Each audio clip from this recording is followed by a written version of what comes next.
కేసీఆర్ గారు హిమాలయ పర్వతం అంత ఎత్తు లాంటి పర్సనాలిటీ ఆయనది. ఆయనను చేయబెట్టి చూపించి అవినీతి అని అంటే నిజంగా చాలా బాధ అవుతా ఉన్నది. ఎందుకంటే నా పెళ్ళప్పుడు నా పెళ్లి చేయడానికి కూడా ఇబ్బంది పడ్డటువంటి వ్యక్తి ఆయన. రాజకీయాలలో 40-50 ఏళ్ళు ఉంటే కూడా ఆస్తులు సంపాదించుకోలే కేసీఆర్ గారు.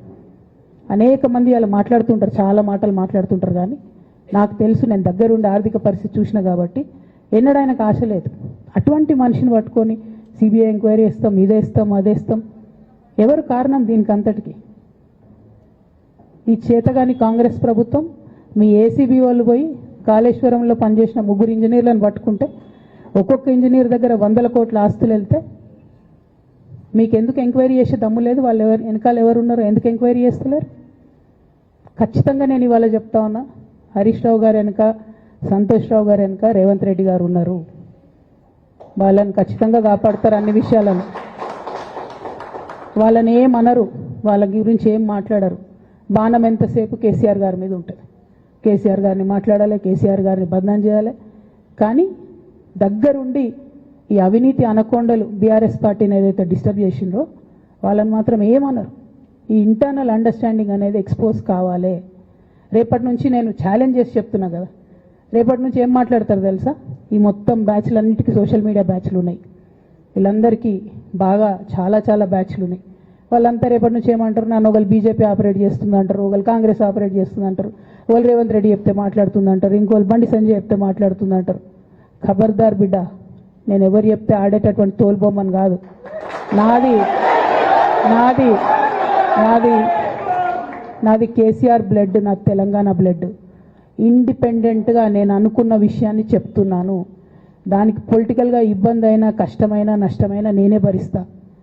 కానీ దేవుళ్ళ లాంటి మా నాన్నను ఇవాళ సిబిఐ ఎంక్వైరీ చేసిండ్రంటే కడుపు రగులుకపోతా ఉంది ఒక బిడ్డగా. అందుకే చెప్తున్నా, ఇన్ని రోజులు చెప్పలే. ఆ మధ్యలో పోయినసారి నా కొడుకు గ్రాడ్యుయేట్ అయినప్పుడు వచ్చినప్పుడు నేను మా నాన్నకు రాసుకున్న లెటర్ లీక్ చేస్తే కూడా ఆ 70, 80, 90 రోజుల నాకు నరకం చూపిస్తున్నారు. ప్రతిరోజు సోషల్ మీడియాలో ఇష్టం వచ్చినట్టు రాపిస్తున్నారు. ఎప్పుడు వీళ్ళ పేర్లు తీసుకోలే, ఇష్టం వచ్చినట్టు ప్రెస్ వాళ్ళకు మాట్లాడుతూ చాలా విషయాలు చెప్తున్నారు. ఎప్పుడు వాళ్ళ పేర్లు తీసుకోలే. ఇలా తీసుకుంటున్నా, ఎందుకంటే విషయం నాది కాదు. ఇది తెలంగాణ పరువు ప్రతిష్టకు సంబంధించిన విషయం. ఇలా దేశంలో ఏ మూలకు పోయినా, ఎక్కడికి పోయినా కేసీఆర్ అంటే ఒక మహానాయకుడు, త్యాగం చేసిన నాయకుడు అని చెప్పి మాట్లాడతారు. రేపటి నుంచి ఏం మాట్లాడతారు? సిబిఐ ఎంక్వైరీ చేస్తే ఏం మాట్లాడతారు? కేసీఆర్ అంటే సిబిఐ కేసు అంటారు. మా నాన్న పరువు పోతే నాకా బాధ, మీకా? మీకు పైసలు కావాలి కదా, మీకు పేరుతోనేం పని? ఇంకా కూడా ఈ విషయాలు అర్థం చేసుకోకుండా, ఇంకా కూడా ఇటువంటి వ్యక్తుల్ని దూరం పెట్టుకోకుండా ఉంటే ఇక కేసీఆర్ గారి మీద సిబిఐ కేసు వేసేటటువంటి స్థాయికి వచ్చినాక ఏం పార్టీ ఉంటేంది పోతుంది. బీఆర్ఎస్ పార్టీ నాయకులు నన్ను తిట్టుకున్నా సరే, లోకల్ బాడీ ఎన్నికలలో నాకు నష్టం జరుగుతుంది అనుకున్నా సరే, మా నాన్న మీద సిబిఐ ఎంక్వైరీ పడ్డాక ఏముంది? తొక్కల ఎలక్షన్ ఒకటి గెలుస్తారు, ఒకటి ఓడిపోతారు. అసలు ఓడిపోయే పరిస్థితి ఎట్లా వచ్చింది? ఇటువంటి దుర్మార్గుల వల్ల కాదా వచ్చింది? ఆలోచన చేసుకోవాలి కదా. ఓ అంటే నా దగ్గర పైసలు ఉన్నాయి, టీవీలు ఉన్నాయి, సోషల్ మీడియాలు ఉన్నాయి, ఏటు పడితే అటు మాట్లాడతామంటే తోలు తీస్తాం చెప్తున్నా నేను. గీత గీసుకుంటాం బిడ్డ. మీరు ఒక్క కమెంట్ పెడితే మేము 10 చేస్తాం. ఏది పడితే అది మాట్లాడచ్చు సోషల్ మీడియాలో అనుకుంటూ చూసుకుంటూ ఊరుకుంటున్నా.